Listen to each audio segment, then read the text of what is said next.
Hello food lover বন্ধুরা, কেমন আছো? আশা করি ভালো আছো। আমিও আশা করি তোমাদের দয়া ভালো আছি। আজকে তোমাদেরকে আমি দেখাবো রূপচাঁদা কিভাবে কাটিং করি আমরা দোকানে, এবং কিভাবে ফ্রাই করি। এবং কিভাবে কাটিং করি এটা তোমাদেরকে দেখানোর চেষ্টা করব। দেখো, আমরা কাটিংয়ের পরে কি সুন্দর করে রূপচাঁদাগুলো দিয়ে ফেলেছি। এখন কি কি ইংলিশগুলো দেবো তোমরা দেখবে। আমি এখানে ডিম, আদা, রসুন, হলুদ, মরিচ, একটু লবণ সবগুলা দিয়ে সুন্দর করে ড্রাই করে ফেলতেছি।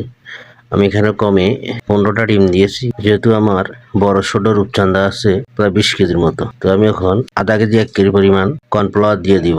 দিয়ে দেওয়ার পরে এগুলারে মিলিয়ে নিয়ে দেখো সাদা তেল কি সুন্দর, তেলগুলো হিট হয়ে গেছে। আমি তেলে ছেড়ে দিয়েছি এবং কি সুন্দর বেজে উঠে ফেলেছি। দেখো,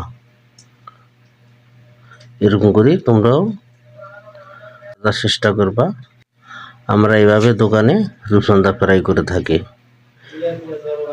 ভালো লাগলে লাইক, কমেন্ট, শেয়ার করবা, যে আরো ভালো ভালো জিনিস তোমাদেরকে দেখাইতে পারে।